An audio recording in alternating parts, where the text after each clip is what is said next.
नमस्कार, good night Rajasthan देख रहे हैं आप। मैं हूं आपके साथ अवनीश मिश्रा। चलिए बुलेटिन के सिलसिले को आगे बढ़ाते हैं। सबसे पहले बात करेंगे तूफान दाना की। समंदर से जमीन की तरफ आते हुए दाना तूफान का काउंटडाउन शुरू हो चुका है। थोड़ी देर में दाना चक्रवात ओडिशा के तट पर टकराएगा। अभी तेज हवाओं के साथ बारिश का दौर लगातार जारी है।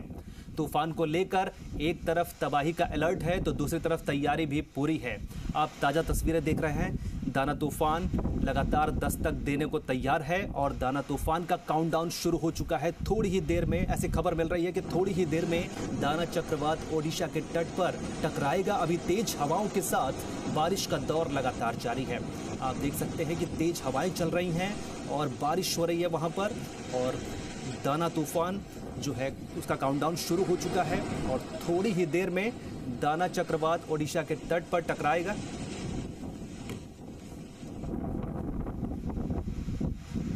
वहीं तूफान को लेकर एक तरफ तबाही का अलर्ट है तो दूसरी तरफ तैयारी भी पूरी है। आशंका है कि यह तूफान अपनी दस्तक के साथ ही ओडिशा के तटीय इलाकों में भीषण तबाही भी मचाएगा। वैसे तो दाना साइक्लोन का व्यापक असर देश के 7 राज्यों पर पड़ेगा, लेकिन दाना के कहर को कम करने के लिए बीते 24 घंटे से रेस्क्यू दल और सेना युद्ध स्तर पर काम कर रही है। जिन इलाकों के तूफान की चपेट में आने की आशंका है वहां से लोगों को हटाया जा रहा है, लेकिन तूफान की दस्तक से पहले ही तेज हवाओं के साथ हो रही बारिश ने टेंशन बढ़ा दी है। दाना तूफान को लेकर आपको बता दें कि लगातार अलर्ट मोड पर है वहां का प्रशासन। और आपको बता दें कि काउंटडाउन शुरू हो चुका है। थोड़ी देर में दाना चक्रवात ओडिशा के तट पर टकराएगा। आपको बता दें कि खास तैयारियां की गई हैं इसके लिए। आपको दिखाते हैं एक स्पेशल रिपोर्ट।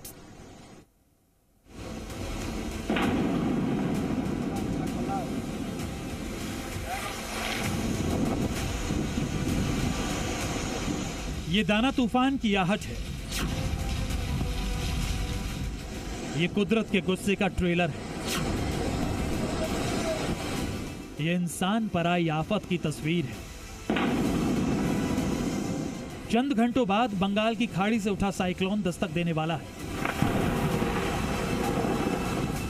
चंद घंटों बाद आंधी तूफान और मूसलाधार बारिश से देश के 7 राज्यों में कोहराम मचने वाला है। चक्रवाती तूफान दाना बंगाल की खाड़ी से उठने के बाद तेजी से ओडिशा के तट की तरफ बढ़ रहा है। मौसम विभाग की माने तो दाना साइक्लोन ओडिशा में भितरकनिका नेशनल पार्क और धामरा पोर्ट के पास लैंड करेगा। इसका लैंडफॉल प्रोसेस करीब 5 घंटे तक जारी रहेगा और मौसम विभाग को आशंका है कि दाना तूफान 120 किलोमीटर प्रति घंटे की रफ्तार से ओडिशा के उत्तरी हिस्से से गुजरेगा। अभी का जो सिचुएशन है, समुंदर की जो लेवल है, वाटर लेवल वो बढ़ चुका है और समुंदर एकदम क्लाउडी सिचुएशन है, बारिश हो रहा है, उसके साथ साथ तेज हवा भी चल रहा है। और सिचुएशन इतना अभी से बिगड़ना शुरू हुआ है कि आप अंदाजा लगा सकते हैं कि जिस टाइम पे लैंडफॉल होगा उस टाइम पे क्या सिचुएशन हो सकता है। अभी तूफान ओडिशा के तट से टकराया भी नहीं है, लेकिन उससे 12 घंटे पहले ही ओडिशा के तटीय इलाकों में तेज हवाओं के साथ बारिश शुरू हो चुकी थी। तूफान के असर को देखते हुए ओडिशा के तटीय इलाकों से लगातार लोगों को निकाला जा रहा है। लोगों को सुरक्षित ठिकानों पर भेजा जा रहा है। वहीं ओडिशा के पुरी बीच पर लोगों को लगातार अलर्ट रखने के लिए अनाउंसमेंट किए जा रहे हैं।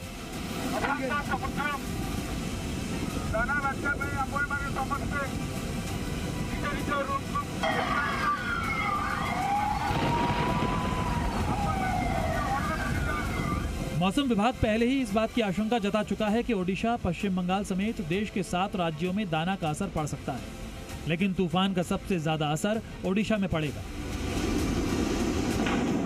मौसम विभाग की माने तो ओडिशा के तटीय इलाकों में 20 सेंटीमीटर तक बारिश हो सकती है, जबकि भद्रक और केंद्रपाड़ा में 30 सेंटीमीटर बारिश होने की आशंका है।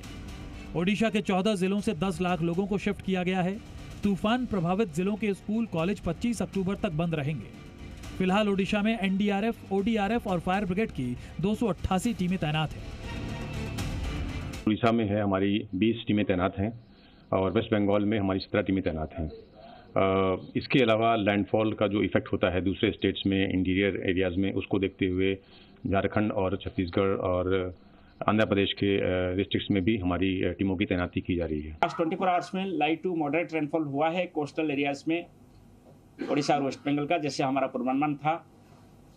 अभी भी रेनफॉल जारी है, धीरे धीरे रेनफॉल का इंटेंसिटी बढ़ेगा और जैसे हम पहले पूर्वानुमान किए थे, यही पूर्वानुमान जारी रखे हैं कि सभी जगह पर बारिश होने के साथ साथ कुछ इलाका में कोस्टल डिस्ट्रिक्ट्स और इसका आसपास तो इंटर डिस्ट्रिक्ट से heavy to very heavy rainfall यानी 20 सेंटीमीटर तक रेनफॉल हो सकता है।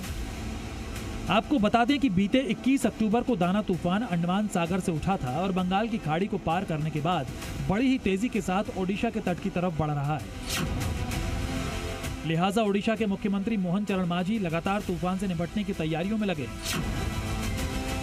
जान माल की सुरक्षा के लिए हाई लेवल मीटिंग की जा रही है। तूफान के खतरे को देखते हुए न सिर्फ रेस्क्यू टीमों को एक्शन में लगाया गया है, बल्कि जिन राज्यों या फिर इलाकों में तूफान आने की आशंका है, वहां अगले कुछ घंटों तक रेल हवाई सेवाओं को भी ठप किया गया है।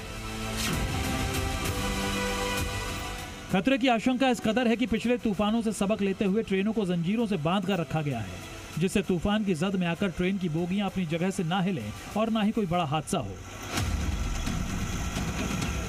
तूफान से निपटने के लिए रेस्क्यू टीमों के साथ साथ भारतीय नौसेना के भी जवान तैनात किए गए हैं।